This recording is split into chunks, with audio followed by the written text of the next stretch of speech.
Se logrará un cese al fuego de 30 días en Ucrania. La razón es que Estados Unidos propuso la tregua en su encuentro con una delegación ucraniana en Arabia Saudita.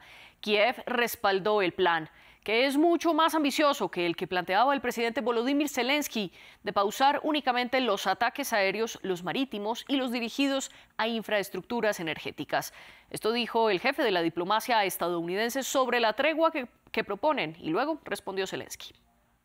Esa es la oferta. La oferta es acabar con la muerte. La meta es que la única forma de acabar la guerra es negociarlo. Hay una solución militar a esta guerra. La solución a esta guerra, la manera de terminarlo, según el presidente, el objetivo del presidente de paz, se llega a través de una negociación, pero antes de negociar hay que dejar de disparar. Si eso es lo que el presidente ha querido ver. Y ese es el compromiso que recibimos hoy del lado ucraniano. Están dispuestos a hacer eso. Obviamente ahora esto será entregado a los rusos, será entregado a ellos directamente a través de múltiples canales. El mejor gesto de buena voluntad que los rusos pueden darnos es decir que sí. Decir que sí a la oferta que los ucranianos han hecho, acabar los disparos, acabar la lucha y llegar a la mesa. Si ellos hacen eso, es el mejor gesto de buena voluntad que podemos recibir. En la conversación de hoy se incluyó una propuesta de la parte estadounidense de dar el primer paso de inmediato y tratar de establecer un alto el fuego completo durante 30 días, no solo en lo que respecta a misiles, drones y bombas, no solo en el Mar Negro, sino también a lo largo de toda la línea del frente. Ucrania acoge con satisfacción esta propuesta. La consideramos positiva. Estamos dispuestos a dar ese paso. Estados Unidos de América tiene que convencer a Rusia de que lo haga. Pero el pacto todavía no está sellado. Falta la respuesta de Rusia, como bien lo decía Zelensky. Ahora Donald Trump afirmó que espera hablar pronto con su homólogo ruso Vladimir Putin y que las delegaciones de los dos gobiernos se reunirán esta misma semana. La idea es comenzar con el cese al fuego y luego pasar a las negociaciones para una paz duradera. Todo esto ocurre en medio del repunte de los enfrentamientos militares en terreno. ¿Podrá entonces haber una tregua en Ucrania? ¿Y qué está dando Kiev a cambio? Lo discutimos en el debate de hoy. Desde La Plata, en Argentina, nos acompaña Gabriel Merino, doctor en Ciencias Sociales, profesor de la Universidad Nacional de La Plata y coordinador del Departamento de Eurasia del Instituto de Relaciones Internacionales. Y en Uppsala, Suecia, está Zaira Abadillo, analista política internacional e historiadora, especialista en historia de Rusia y es profesora además en la Universidad de Puerto Rico. Bienvenidos ustedes dos, un placer conversar con ustedes y también un placer que nuestra audiencia nos esté acompañando tanto en las redes sociales, donde estamos como @France24_ES, como en nuestros podcasts. Nos pueden escuchar el debate de France 24 en su plataforma de podcast favorita. Gabriel Merino, comienzo con usted. ¿Cuáles son sus comentarios iniciales sobre este plan de una tregua de 30 días que propone Estados Unidos? ¿Qué tal? Un gusto participar del programa. Bueno, en primer lugar hay que ver cómo toma Rusia la cuestión. Creo que Rusia está más interesada primero en un acuerdo y después en el cese de hostilidades, ¿no? Teniendo en cuenta que hoy por hoy la iniciativa estratégica la lleva adelante Rusia, que Rusia está avanzando en el terreno y que la guerra de desgaste que ha llevado adelante ha tenido muy serias consecuencias para el lado ucraniano, que es una coyuntura muy favorable para Rusia, y Rusia está esperando conseguir algunos de sus objetivos fundamentales para a partir de ahí frenar o ir hacia un cese de hostilidades en el marco de una negociación más amplia. La segunda cuestión por la cual soy un poco escéptico que surge efecto inmediato es que Kiev realizó el ataque con drones masivo más importante durante la guerra, con 337 drones según se informó. Hubieron algunas víctimas fatales en Moscú y eso de alguna manera también puede poner en entredicho o puede motivar justamente que Moscú trate de generar ataques en represalias antes de tener alguna conversación o acordar un cese del fuego. Así que eso creo que es importante verlo y también marcar que, bueno, el enviado principal fue Marco Rubio. Marco Rubio es del sector neoconservador de Estados Unidos, que tiene una posición más hostil con Moscú tradicionalmente y que ahí es distinta a lo que, por lo general, la posición de Trump y de Vance. Si bien obviamente es el secretario del Departamento de Estado, pero bueno, hay algunas frases que difieren del discurso que oficialmente usa Trump para referirse a Rusia, ¿no? Hubieron frases más hostiles como la pelota está en el tejado de Rusia, o que ahora veremos quién quiere o no la guerra, o quién quiere o no la paz, o sea, posicionamientos más hostiles a Rusia. Por lo tanto, ahora veremos cómo se traduce eso en la conversación entre Trump y Putin en los próximos días. Y por elementos como este, ¿es que usted es más escéptico frente a que este acuerdo se pueda realizar o no? Además, como usted bien lo decía, Moscú sufrió el ataque con drones más severo que ha habido durante la guerra. El Ministerio de Defensa ruso afirma que pudo derribar al menos 91 drones tan solo en Moscú, sumados a 240 por lo menos dirigidos hacia otras partes de Rusia. Zaira Vadillo, le doy también a usted la bienvenida. ¿Usted es igual de escéptica frente a esta propuesta de cese al fuego de 30 días como lo es Gabriel, o quizás hay más esperanza? Bueno, yo creo que es una primera propuesta y me parece que hay una negociación bien agresiva de parte de Trump en relación a llegar a un cese al fuego, que no es lo mismo que un acuerdo de paz. Según la prensa en Estados Unidos está informando, yo creo hace apenas unas horas, en esta semana se espera que el enviado especial de Medio Oriente vaya a visitar Moscú. Eso quiere decir que vamos a tener una conversación directa entre un enviado de Trump que ya ha negociado en el pasado con Vladimir Putin. Por ejemplo, el caso de algunos norteamericanos que estuvieron encarcelados en Rusia injustamente. En febrero hubo el caso de uno muy particular que fue liberado y recibido por Donald Trump. Este enviado especial, que ahora mismo no recuerdo el nombre, me parece que es Steve Witkoff, ¿no? Que manejó ese asunto, es la persona que estará, como quien dice, llevándole las noticias o haciéndole la propuesta a Vladimir Trump sobre estos 30 días de cese al fuego. Así que me parece que es una persona que ya conoce la dinámica de Vladimir Putin. El hecho de que vaya a Moscú en los próximos días da a entender que las propuestas que se le van a hacer son bastante convincentes. Uno de los puntos de controversia entre Zelensky y Trump era en relación a las fronteras de Ucrania, donde Zelensky argumenta que para el futuro ucraniano es necesario, por ejemplo, volver a tener el control sobre la península de Crimea y mantener el control de todo su territorio, según se entiende desde el 91, ¿no? Según las fronteras delimitadas después del colapso de la Unión Soviética. Y esto ha sido un punto intransigente, ¿verdad? En lo cual Trump no está de acuerdo, no le parece real. Así que uno podría concluir de que el hecho de que estos 30 días de cese al fuego hayan sido aceptados por Vladimir Zelensky y su grupo en Yida, da a entender que han tenido que ceder en cuestión a los territorios que van a ser ocupados indefinidamente por Rusia. Así que yo, más que nada, no sería escéptica, sino cautelosa, y creo que hay una estrategia bien agresiva de parte de Trump de tratar de conseguir algún tipo de cese al fuego pronto, y por lo tanto el hecho de tener este enviado, una persona ya experimentada de manejar ciertos asuntos con Vladimir Putin, enviarlo en los próximos días, da a entender que también aquí va a ir acompañado sobre algunos cambios al aislamiento económico que sufre Rusia. Así que creo que es una propuesta seria, y la forma en que se está manejando y las personas involucradas da a entender que podemos ver al menos un cese al fuego, aunque sea temporera, en las ciudades principales de Ucrania. Usted hace referencia a los 4 territorios, a las 4 regiones que ocupa Rusia desde la guerra del 2022, sumados a Crimea. La postura de Ucrania, como usted bien lo dice, es que no puede haber un acuerdo de paz si esos territorios no se le devuelven a los ucranianos, mientras que Rusia dice que son sus territorios y son ellos los que los deben ocupar. Usted afirma que ahora esta propuesta de 30 días de cese al fuego que pone sobre la mesa Estados Unidos tendría a cambio que Ucrania ceda esos territorios. Zaira, pero quiero preguntarle, ¿de dónde saca esta información? Porque públicamente lo que se ha conocido es que Kiev está dispuesto a negociar minerales críticos con Estados Unidos, pero no hay ninguna mención sobre estas regiones en disputa.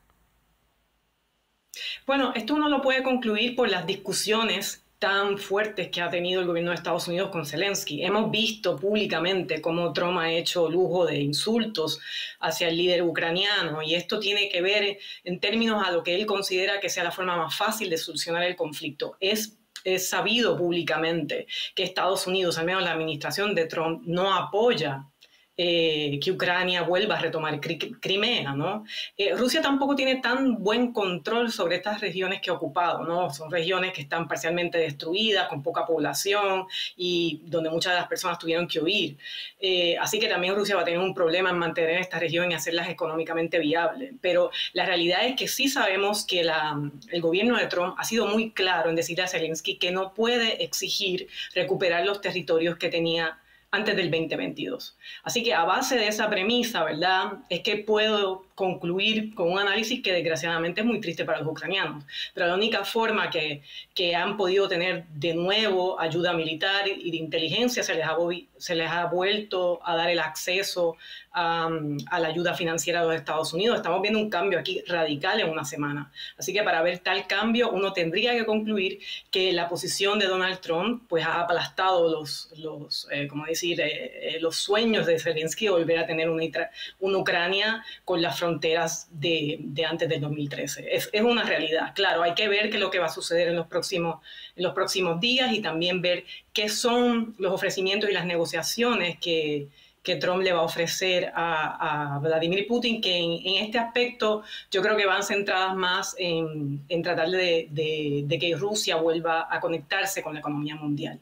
Pero sí, uno puede concluir esto a base de lo que es la administración Trump, cuál ha sido su postura históricamente desde la administración, desde que Trump estaba en la campaña, ¿no? Ucrania no puede exigir los territorios anteriores, al menos ellos han sido claros en esto. Usted hablaba que ha habido muchos cambios en los últimos días. Simplemente hagamos un recuento para recordarle a nuestra audiencia algunos de esos cambios. El 28 de febrero, Volodymyr Zelensky y Donald Trump se reúnen en la Casa Blanca. Tienen una disputa en vivo ante las cámaras, donde hay diferentes posturas y básicamente Trump acusa a Zelensky de intentar comenzar la Tercera Guerra Mundial y de no agradecer lo suficiente el respaldo de Estados Unidos. Zelensky se va de la Casa Blanca en un tono evidentemente molesto y allí no se firma el acuerdo por los minerales críticos que están en el suelo ucraniano y que Estados Unidos tanto desea, a pesar de que Zelensky había viajado a Washington precisamente para ello. Luego, a raíz de esta disputa en la Casa Blanca, Donald Trump suspende la ayuda militar de Estados Unidos hacia Ucrania y luego suspende la ayuda de inteligencia que le proveen organismos como la CIA, entre otros. Y luego, este es el primer encuentro que tiene la delegación de Ucrania y la delegación de Estados Unidos. Desde ese encuentro en la Casa Blanca, ahora se reunieron en Arabia Saudita, en la ciudad costera de Jeddah, como bien lo dijo Zaira. Gabriel, en medio de esto, ahora vuelve la ayuda militar para Ucrania por parte de Estados Unidos, vuelve la inteligencia. Ucrania dice que tienen que acordar lo más pronto posible el acuerdo de minerales críticos. Mi pregunta es, ¿qué está teniendo que ceder Ucrania a cambio de este cese al fuego de 30 días? Bueno, evidentemente ahí mostró una carta muy fuerte a Estados Unidos, que le agregó una presión operacional inmensa. Le dijo, bueno, sin la asistencia en inteligencia, y sin la asistencia satelital y sin el aprovisionamiento de armas, se desmorona o colapsa el frente de Kiev. O sea, no hay forma de sostener para Ucrania, que además ya está mostrando síntomas de desgaste muy fuerte. Cada vez se le hace más difícil conseguir tropas. Eso es una debilidad fundamental. Y además la propia OTAN tiene problemas para suministrar las municiones necesarias que requiere Kiev que se consumen en el frente de la guerra. Entonces ahí le agregó una presión. Y esa presión está directamente relacionada, me parece, a que en gran medida Putin y Rusia está consiguiendo o está obteniendo los resultados o los objetivos que se proponía en relación al conflicto y que Trump estaría dispuesto a ceder y a presionar a Zelensky para ceder. Entre otras cosas, ¿no?, la idea de una Ucrania neutral que no sea parte de la OTAN, entre otras cosas, reconocer a Crimea como parte del territorio ruso y por lo menos tener un reconocimiento, no sé hasta qué punto, si provisorio o total, supongo que Rusia va a querer total, de estos 4 oblasts o estas 4 provincias del sur y del este de Ucrania, que en gran medida Rusia hoy por hoy controla. Y me parece que también apunta, ¿no?, a disminuir las sanciones económicas o, de alguna manera, ir a un proceso, ¿no?, de quitar esas sanciones económicas o de la guerra económica contra Rusia. Yo creo que también acá hay una cuestión de fondo en este cambio estratégico que hace Trump. Trump está entendiendo que Estados Unidos no tiene que concentrarse en ese frente, que no tiene que tener tantos frentes abiertos y tiene que tratar de cerrar urgentemente el frente ucraniano, que es un desgaste para Estados Unidos, que es un problema porque además empujó a Rusia más aún en estrechar las relaciones con China, pero también con India y también con Irán. Ahora bien, el tema es que Moscú no tiene tanta urgencia por cómo cómo es el curso de la guerra y porque creo que Moscú quiere asegurarse primero algunos objetivos fundamentales para después ir a un cese completo o un cese de las hostilidades. Así que bueno, ahí veo yo un tema que creo que sobre el cual va a incidir Trump fuertemente para ver cómo salvar esa contradicción, esa diferencia que hay evidentemente en la temporalidad que maneja Washington y la que maneja Moscú. Usted habla entonces que Washington y Kiev tienen mucho más afán en lograr un cese al fuego que Moscú. Quiero preguntarle al respecto, Gabriel, si es esta quizás la razón por la que Estados Unidos propone un cese al fuego mucho más amplio del que estaba planteando el propio Zelensky, que era respaldado por países europeos como Francia y Reino Unido, que solo, lo decíamos ya al inicio, solo se limitaba a no hacer ataques aéreos ni marítimos ni contra infraestructuras. Ahora Estados Unidos habla de un cese total. ¿Es quizás que propone esto porque tiene afán de que se haga pronto? Porque tiene afán de que se haga pronto y le sumaría porque ese cese al fuego que planteaba Zelensky era muy favorable a Ucrania y era muy desfavorable para Rusia, porque justamente donde Rusia tiene ventaja, por ejemplo, en materia aérea. Hoy Rusia domina en el teatro de operaciones, domina los cielos, domina, ¿no?, el frente aéreo, con lo cual justamente Zelensky apuntaba, ¿no? Por ejemplo, Rusia está sometiendo a Ucrania a una destrucción sistemática de su infraestructura energética, y si bien Ucrania a veces ha atacado con drones infraestructura energética, destilerías de Rusia, pero es incomparable, ¿no? O sea, no tiene la capacidad de producir daños estratégicos en infraestructura energética Ucrania-Rusia. Y lo mismo con respecto al mar, o sea, las hostilidades en el Mar Negro. Entonces, ese era, por así decirlo, un cese al fuego completamente favorable a las pretensiones de Kiev.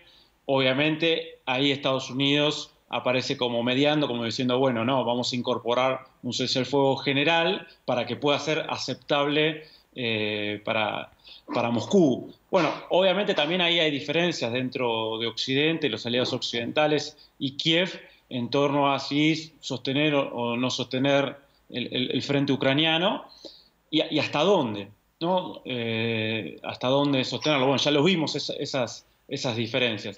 También hay una cuestión ahí de Volodymyr Zelensky y su gobierno muy importante, donde Trump, entre las presiones que ejerció, fue poniéndole sobre la mesa que es un gobierno de alguna manera ilegítimo, ¿no? O que ya venció su mandato presidencial, su mandato electoral, que hace varios meses, ya casi un año que no se celebran elecciones, y que es muy débil en cuanto a su consenso, ¿no?, en la población ucraniana. Entonces ya también golpeó fuertemente el Trump sobre la propia legitimidad de Zelensky, obligándolo también a un conjunto de negociaciones.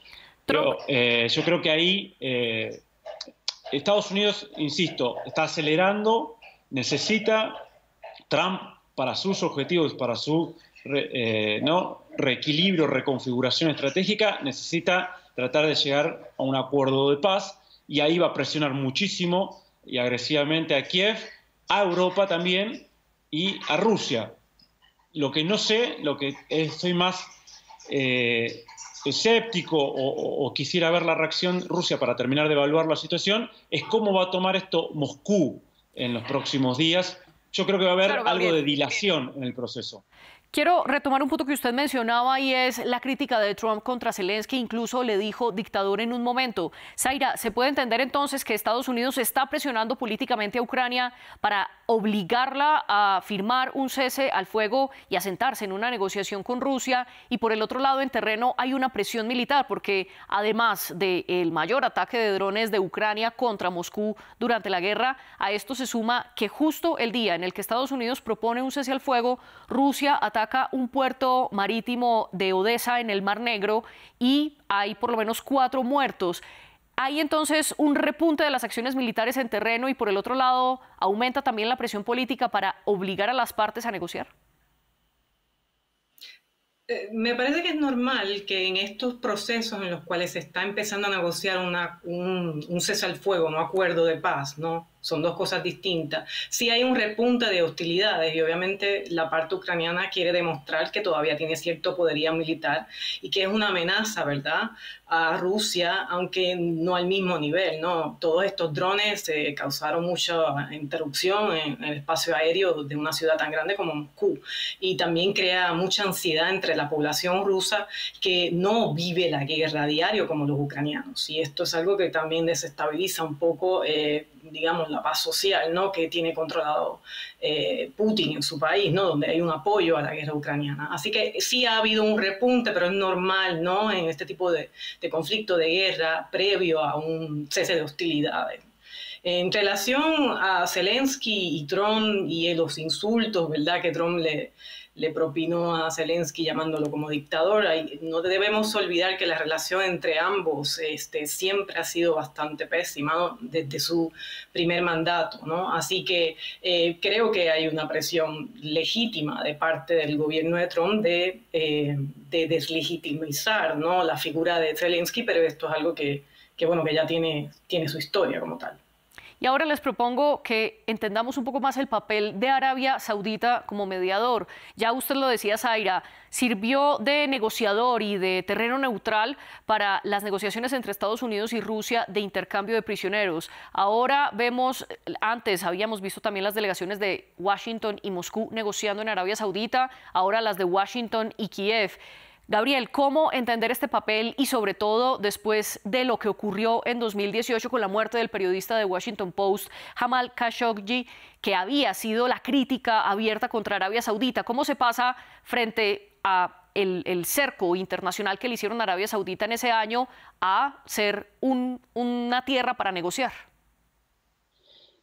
Bueno, a ver, hay varias razones para marcar acá. Primero es esta transición que estamos viendo hacia un mundo multipolar. En ese mundo multipolar, además del occidente geopolítico, además, ¿no?, de los países que tradicionalmente estaban en el corazón del sistema mundial, emergen otros actores.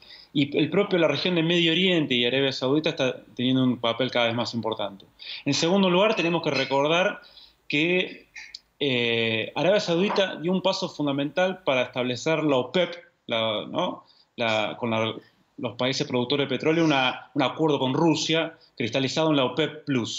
Y este acuerdo fue clave para que en pleno conflicto en Ucrania, cuando el gobierno de Estados Unidos estaba interesado en hacer caer los precios del petróleo para afectar a Rusia, esos precios del petróleo no caigan y haya un acuerdo para bajar la producción en los países de la OPEP más Rusia con el fin de sostener el precio. Entonces ya vemos ahí, ¿no?, algunos acuerdos. También vemos que si bien Arabia Saudita no termina de entrar a los BRICS Plus, a los BRICS más, a esta extensión de los países de los BRICS, ¿no?, que conforman justamente Brasil, Rusia, India, China, Sudáfrica, está en proceso de negociación. O sea, hay un reequilibrio estratégico de esa región de Medio Oriente. Vemos ya Irán en los BRICS Plus, Emiratos Árabes Unidos en los BRICS Plus, Egipto también, Turquía entra como miembro asociado. Bueno, y Arabia Saudita está ahí también en ese proceso de negociación. Hay todo un reequilibrio estratégico hacia ahí.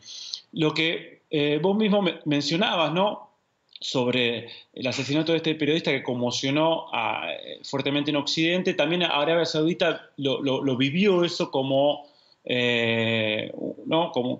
una cuestión de injerencia en sus asuntos internos. Entonces también estamos viendo, ¿no?, que están cambiando las posiciones en el mundo, que hay un mundo cada vez más multipolar, que Arabia Saudita y otros países árabes y de esa región de Medio Oriente están jugando un papel más importante. Es más, podríamos destacar lo siguiente. Ya en Estambul, en Turquía, durante el año 2022, se había firmado un acuerdo entre Volodymyr Zelensky, el gobierno de Kiev de Ucrania, y Rusia. Ese acuerdo finalmente que se selló en abril y que recuperaba mucho los acuerdos de Minsk, finalmente, por presiones de Boris Johnson, que viajó a Kiev, y con la venia de Biden, bueno, se rompió, pero ya vimos ahí a Turquía jugando también un papel importante para acercar a las partes. Creo que es parte de este mundo que está cambiando, un mundo cada vez más multipolar y con distintos actores emergentes. Zaira, ¿por qué hacer estas negociaciones en Arabia Saudita y no otra vez en Turquía? ¿Y quién gana de que las negociaciones sean en Jeddah o en Riyadh y no en otra ciudad del mundo? Arabia Saudita ha tenido siempre muy buenas relaciones económicas con Trump, Donald Trump y con sus empresas. Y me parece que Donald Trump quiere darle cierto protagonismo al rey, bueno, o al sultán, ¿verdad?, en estos procesos. Pero no solamente eso, sino irónicamente estamos viendo una Rusia aislada económicamente, pero Arabia Saudita estuvo aislada diplomáticamente a raíz del incidente del periodista, ¿no?, y su asesinato. Y los Estados Unidos hasta cierto punto, como quien dice, dejó de visitar y dejó de mantener relaciones cercanas con el reino de Arabia Saudita. Así que Donald Trump un poco le devuelve a Arabia Saudita un situal prominente, ¿verdad?, en las negociaciones, y también lo considera ya como un aliado.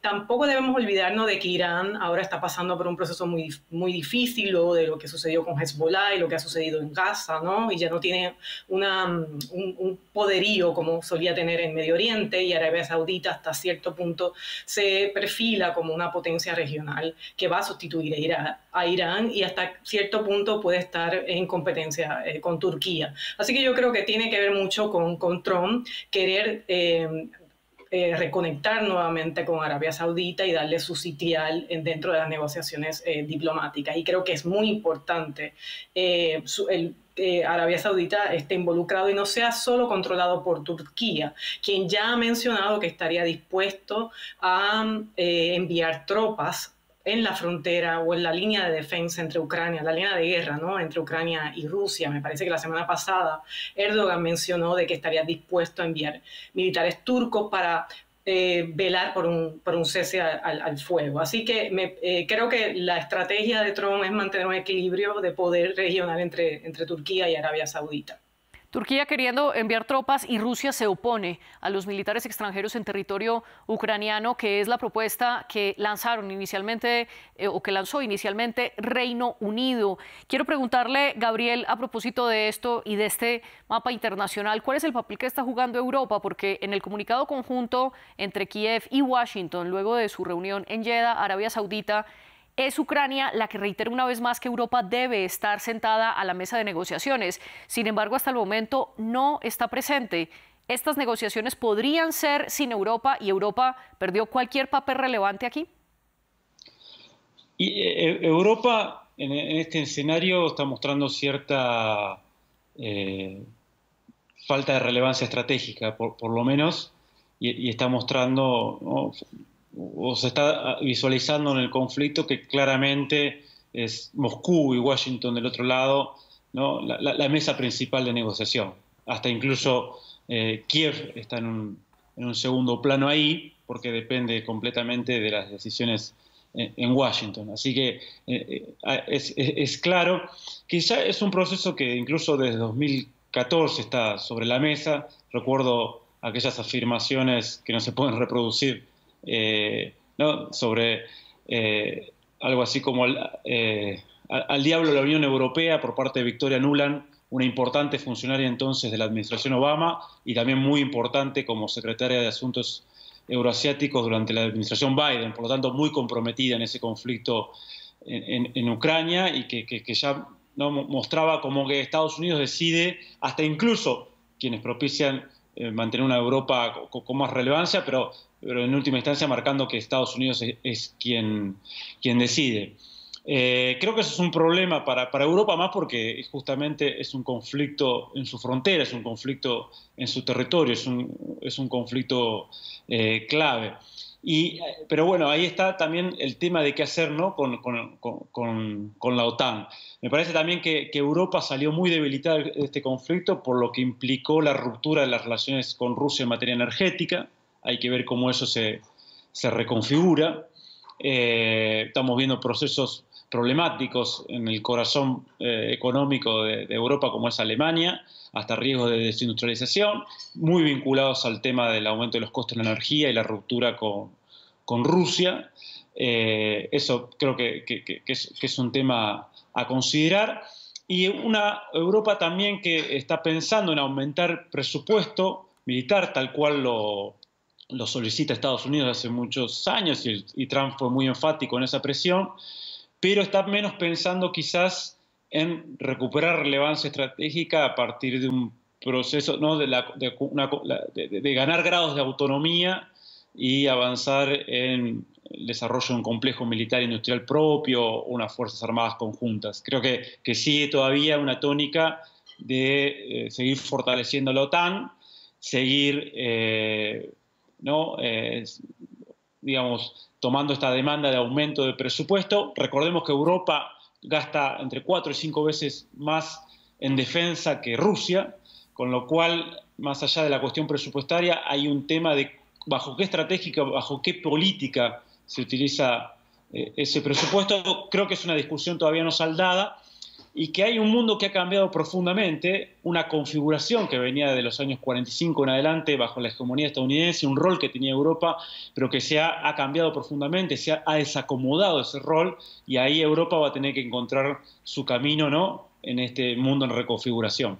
Y es en ese contexto que usted menciona y enumera las acciones que está haciendo Europa y concretamente la Unión Europea para retomar la relevancia estratégica que ha perdido. Zaira, en ese contexto el presidente Emmanuel Macron se reunió con más de 30 o con jefes de Estado Mayor de más de 30 fuerzas militares de diferentes países europeos y también de otros países incluyendo Japón, Turquía, Nueva Zelanda y Canadá. ¿Esto es un poco esos intentos por ganar otra vez una relevancia que ha perdido? ¿O usted cree que Europa sí tiene una postura frente a Ucrania y tiene alguna capacidad de decisión, o definitivamente ya perdió esta batalla y esto se decidirá entre Washington, Moscú y Kiev? Bueno, por un lado, hemos hablado mucho de la importancia de los Estados Unidos en el armamento militar y la inteligencia que le provee a Ucrania.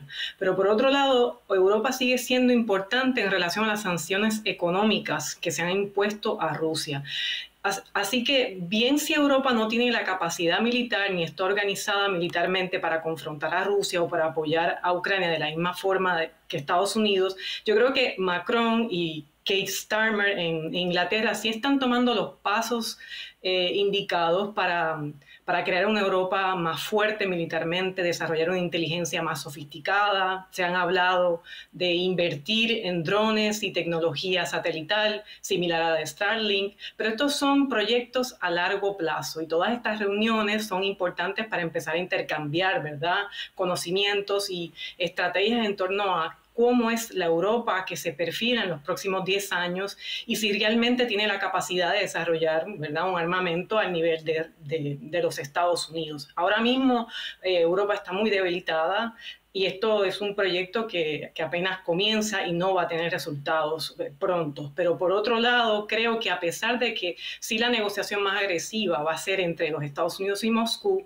en el aspecto económico, que en mi opinión es muy importante para Rusia, porque aunque la economía rusa no ha colapsado, sí ya está sintiendo luego de 3 años un desgaste. Y no solamente la población rusa, sino ciertos sector de la oligarquía rusa que no está generando dinero como lo generaba antes. Así que el aspecto económico no lo podemos quitar de la mesa, es muy importante y ahí Europa sí es decisivo, porque si eliminasen las sanciones e insertaran nuevamente, por ejemplo, en lo que se conoce como el SWIFT, ¿no?, en las transacciones entre los bancos, si esto volviera, si esto se reanudara y Rusia volviera a ser parte de este entorno económico, Europa tiene diría yo, la última palabra, porque Rusia mantenía muy buenas relaciones económicas. Me parece también que en relación a lo del gasoducto del norte, el conocido Nord Stream, que fue saboteado hace uno o 2 años por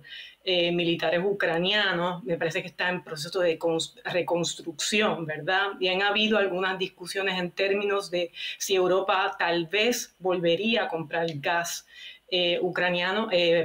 gas ruso y utilizar este gasoducto. Estos son temas muy controversiales, pero el hecho de que se estén discutiendo da a entender de que además de unas negociaciones sobre el aspecto militar que se van a llevar a cabo en Moscú, también hay unas negociaciones que tienen que ver con la economía y las sanciones. Al menos yo diría que Europa no ha perdido su sitio en la mesa, porque para esto es necesario la decisión de la Unión Europea y que los países europeos estén de acuerdo en volver a establecer relaciones económicas con Rusia. Y esto sí es muy importante para Putin a 3 años de una guerra que ha devastado, sí, algunos áreas de su economía. Claro, y esos son algunos de los puntos que se verán en una eventual negociación entre Ucrania y Rusia mediada por Estados Unidos, quizás en suelo saudita. Gabriel Merino, Zaira Badillo, les agradezco por estar en el debate de France 24, un programa producido por Laura Garzón y Tania Herrera. A ustedes los invito a que vean más en france24.com. Nosotros volvemos enseguida.